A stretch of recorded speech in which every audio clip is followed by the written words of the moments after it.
नमस्कार, आप देख रहे हैं सुप्रभात राजस्थान। मैं हूं आपके साथ जयकृति योगी और बुलेटिन की शुरुआत 5 मिनट में 25 खबरों के साथ।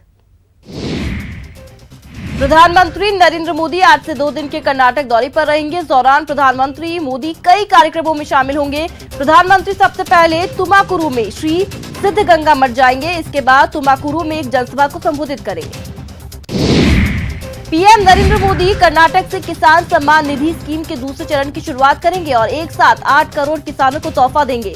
एक क्लिक में ही देश भर के किसानों को दूसरे चरण की पहली किस्त जारी कर दी जाएगी।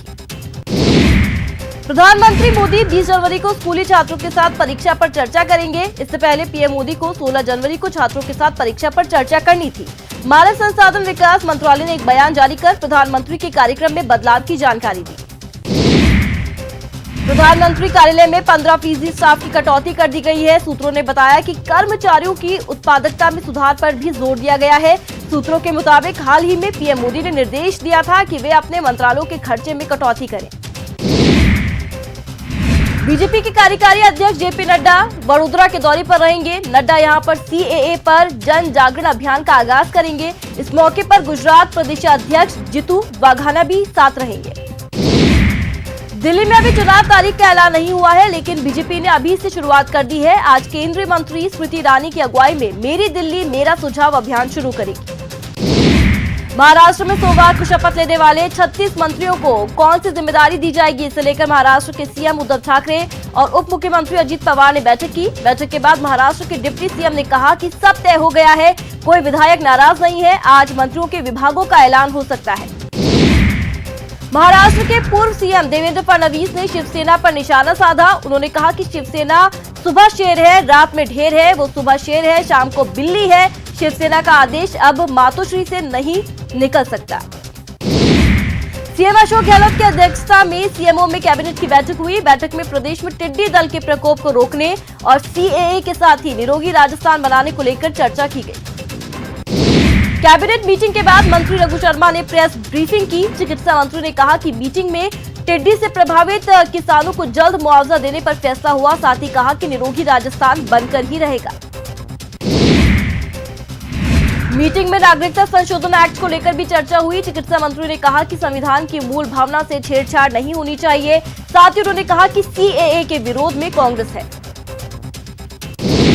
मुख्यमंत्री अशोक गहलोत ने राजभवन जाकर राज्यपाल कलराज मिश्र से शिष्टाचार मुलाकात की। सीएम ने इस दौरान राज्यपाल को नए साल की शुभकामनाएं दी। जयपुर के एसएमएस स्टेडियम में स्टेट गेम्स का आगाज होने जा रहा है। सीएम गहलोत टूर्नामेंट का शुभारंभ करेंगे। इस गेम्स में 33 जिलों के खिलाड़ी हिस्सा लेंगे। सीएम अशोक गहलोत ने गुरु गोविंद सिंह की जयंती पर प्रदेशवासियों को शुभकामनाएं दी। सीएम ने कहा, गुरु गोविंद सिंह जी ने देश और धर्म की रक्षा के लिए अपना सर्वस्व न्यौछावर कर दिया था। सभी को उनके बताए रास्ते पर सदैव चलना चाहिए। जेके लोन अस्पताल में हो रही बच्चों की मौत पर चिकित्सा मंत्री रघु शर्मा ने बीजेपी पर राजनीति करने का आरोप लगाया। उन्होंने कहा कि बीजेपी मौतों पर गंदी राजनीति कर रही है। उन्होंने अस्पताल को राजनीति अखाड़ा बना दिया। अलवर में हुई बच्ची की मौत पर भी चिकित्सा मंत्री ने अपनी बात रखी। उन्होंने कहा, लापरवाह डॉक्टर्स बख्शे नहीं जाएंगे। बच्ची की मौत होना दुर्भाग्यपूर्ण है। सरकार सख्ती से पेश आएगी। देश के पहले chief of defence Bipin Rawat ने कहा कि तीनों सेनाएं एक टीम के रूप में काम करेंगी। रावत ने कल सीडीएस का पदभार संभाला था। यूपी पुलिस ने पीएफआई से जुड़े 25 लोगों को गिरफ्तार किया। इससे पहले योगी सरकार ने पॉपुलर फ्रंट ऑफ इंडिया पर प्रतिबंध लगाने के लिए केंद्रीय गृह मंत्रालय से सिफारिश की है। आज से मध्य प्रदेश के इंदौर में संघ की राष्ट्रीय कार्यकारिणी की बैठक शुरू हो रही है। 8 से 8 जनवरी तक ये बैठक होगी। बैठक में संघ प्रमुख मोहन भागवत समेत करीब 400 पदाधिकारी शामिल होंगे।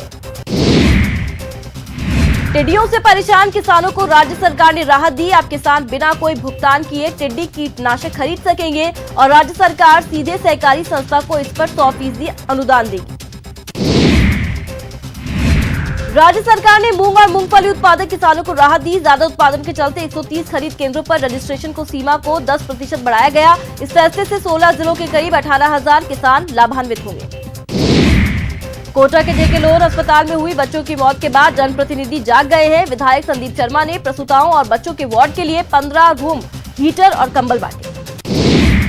बिहार के सुपौल से एक दुर्भाग्यपूर्ण और शर्मसार करने वाली घटना सामने आई। समाज में नैतिकता के नाम पर दबंगों ने भरी पंचायत में एक महिला और उसके प्रेमी की बेरहमी से पिटाई की।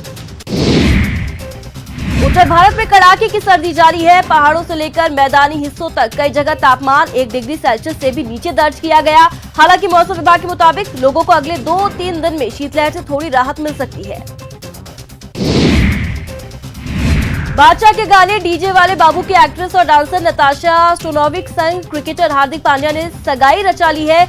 नताशा सर्बिया की रहने वाली है और लंबे समय से हार्दिक उन्हें डेट कर रहे